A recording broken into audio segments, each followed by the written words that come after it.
बिस्मिल्लाहिर्रहमानिर्रहीम। अस्सलाम वालेकुम। तो कैसे हैं आप लोग? उम्मीद है बहुत अच्छे होंगे, बहुत खुश होंगे और अपने अपने घरों में खुश और आबाद होंगे। अल्लाह पाक यूँ ही हम सबको बहुत अच्छा, बहुत खुश रखे और हर तरह की मुसीबतों, बीमारी और परेशानियों से बचा के रखे। आमीन या रब्बुल आलमीन। तो ये था जी पिछली वीडियो का रीकैप जो निकल गया। और हम पहुंच गए हैं जी आसाम। और आसाम में हम कहाँ पहुंचे हैं? तो आसाम में हम पहुंचे हैं गुवाहाटी। और ये है जी गुवाहाटी का एयरपोर्ट जहां हम पहुंच चुके हैं। तो बस आसाम आए हैं, आसाम में गुवाहाटी आए हैं। तो ये है जी गुवाहाटी एयरपोर्ट। और यहाँ कुछ ये बिहू की तैयारियां चल रही थी, शायद यहाँ बिहू आने वाला था।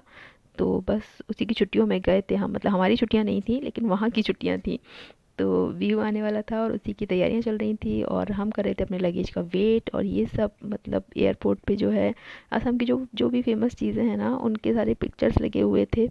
तो बस वही लेने की मैं कोशिश कर रही थी, लेकिन कैमरे का फोकस बहुत अच्छा नहीं आ रहा था, तो फिर मैंने नहीं लिया ज़्यादा ऊपर का सीन। तो हम कर रहे हैं अपने लगेज का वेट और काफ़ी देर वेट कर रहे थे। और इब्राहिम को अब भी बहुत तेज़ नींद आ रही है और बहुत देर वेट करने के बाद आ गया था हमारा लगेज। और लगेज का मतलब कबाड़ा हो चुका था, मतलब अच्छा खासी बैंड बज गई थी मेरे लगेज की।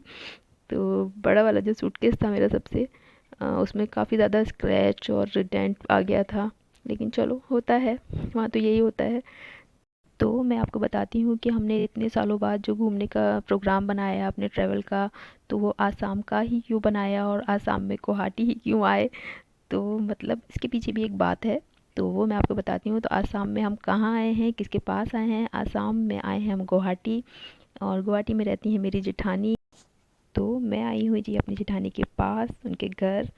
तो मतलब मेरी जेठानी यहाँ क्यों रहती हैं, गुवाहाटी क्यों रहती हैं, इतनी दूर क्यों रहती हैं हम लोगों से, वो सभी मैं आपको बताऊंगी कि क्या रीज़न है उनके यहाँ रहने का। मतलब है उनकी जॉब का मसला, और उनकी जॉब यहीं है और वो काफ़ी सालों से यहीं हैं। तो वो भी मैं चलिए आपको बताऊंगी कि वो यहाँ क्यों हैं, हमारे साथ क्यों नहीं रहती, वो दिल्ली शिफ्ट क्यों नहीं हुई। और होना चाह रही थी लेकिन नहीं हुई, और वो दिल्ली बहुत आती रहती हैं मेरे पास। और उनका मतलब ये था कि तुम लोग जब भी कभी अपने घूमने का प्रोग्राम बनाओगे तो पहले आसाम आओगे, पहले मेरे पास आओगे, उसके बाद तुम लोगों ने कहीं भी जाना है। तो अगर तुम्हें हम उनको पता है कि हम लोग अपना प्रोग्राम बनाते नहीं हैं और मतलब हम लोग निकले भी नहीं हैं। अ, तो हमारा तो बस अभी तक यही दिल्ली, आगरा और अलीगढ़ बस यही चल रहा था।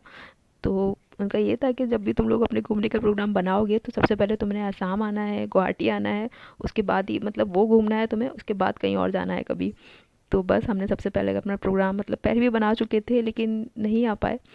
तो आसाम आए हैं, उन्हीं के घर आए हैं, तो सारे प्रोग्राम जो है सारा सेट उन्होंने कर रखा है। और सारी बुकिंग्स और सब कुछ उन्होंने मतलब करके रखा है सेट। तो बस अब हमारी यहीं से हमारा टूर एंड ट्रैवल सब कुछ शुरू होने वाला है गुवाहाटी से। तो गुवाहाटी से हमें कहाँ कहाँ जाना है, तो सारा प्रोग्राम उन्होंने बना के रखा हुआ है, सेट करके रखा हुआ है। बस हमें उस पर चलना है और उन्होंने सब कुछ मतलब करके रखा हुआ है कि कहाँ कहाँ कब कब जाना है, कैसे कैसे कौन सी बुकिंग है। तो बस अब हम जा रहे हैं घर, अब घर पहुँचेंगे। मतलब बहुत थक गए, मतलब फ़्लाइट में बैठना ही होता है लेकिन थकान बहुत ज़्यादा हो जाती है और नींद भी सभी को आ रही थी अब। और ये आप देख रहे हैं गुवाहाटी की सड़कें, मतलब बहुत ही अच्छी, इतनी ज़्यादा ग्रीनरी है ना यहाँ पे, मतलब ग्रीन ही ग्रीन सब कुछ। इतनी ज़्यादा ग्रीनरी तो हमें दिल्ली में देखने को भी नहीं मिलती जितनी यहाँ, मतलब सड़कों पे भी, मतलब हर जगह आपको ग्रीनरी बहुत ज़्यादा मिलेगी। नेचर तो यहाँ कूट कूट के भरा हुआ है। बस हम पहुँच गए घर और यहाँ पे भी सारा ग्रीन, मतलब बहुत ही खूबसूरत हसीन नज़ारे हैं यहाँ के। जब आप देखेंगे ना तो वाकई मतलब खुश होने वाले। तो हम पहुँच गए थे घर और ये थके थके सब बैठे हुए हैं ना, मतलब। और अंदर तो हम आ गए थे, उसके बाद जब मैंने फ़ोन उठाया मैंने कहा चलो देखते हैं अब क्या क्या हो रहा है। तो एक किधर सोफे पे बैठे हैं, उनको नींद आ रही है, और ये इब्राहिम तो आते ही फ़ौरन दोबारा सो गए। और यहाँ हो रही थी किचन में नाश्ते की तैयारी। तो फिर मैं भी ये भी देखने आ गई थी, वो मुझे आने नहीं दे रही थी कि तुम बैठो बैठो। मैंने कहा अरे बैठ के ही आए हैं फ़्लाइट में इतनी देर। तो बस पराठे बन रहे थे यहाँ पे। वो अपनी मेड को बोल के गई थी, उसने बहुत सारा काम करके रखा था और वो बहुत सारा काम करके गई थी, पूरी रात नहीं सोई हैं वो।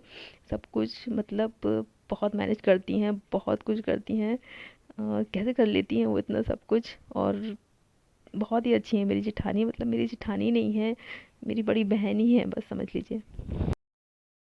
अपने दिल की बहुत सारी बातें शेयर करती हैं वो मुझसे और मैं उनसे। ऐसा रिश्ता है हमारा, मतलब देवरानी जेठानी का कम और बहनों वाला रिश्ता ज़्यादा है हमारा। और बहुत अच्छी हैं, बहुत बहुत ज़्यादा अच्छी हैं वो। और बहुत मोहब्बत करती हैं मुझसे, मेरे बच्चों से। और मतलब पता चल जाता है ना वो तो आपको, जब मेरी तबीयत ख़राब थी और मैं बीमार थी तो 2-3 दिन तो हमने शायद उनको बताया नहीं था, बता ही नहीं पाए थे। तो बाद में जब मैंने कहा कि नहीं उनको बता दो, तो बस आज हमने उनको बताया है। और वो 2 दिन बाद, 1 दिन बाद ही शायद वो दिल्ली में थी। मतलब उन्होंने बताने के फ़ौरन बाद टिकट बुक किए और बुक करके हमें बताया कि वो आ रही हैं, बुक करने के बाद। और वो आ गई थी। और मतलब मेरे सर्जरी के टाइम पे वो मेरे साथ थी। बहुत उन्होंने मेरा ख़्याल रखा। और मतलब अ, यही तो होता है ना अपनापन। और ऐसे ही रिश्ता है हम दोनों का। लेकिन बस है कुछ उनकी जॉब का मसला, और मतलब उनको रहना पड़ता है वहाँ। वो चाहती हैं कि वो दिल्ली शिफ्ट हो जाएं, लेकिन नहीं हो पाती हैं।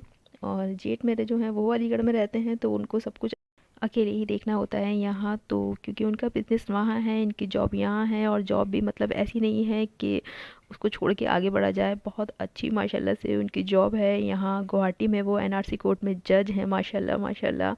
और बहुत अच्छी रिस्पेक्ट, मतलब अच्छी पोजीशन।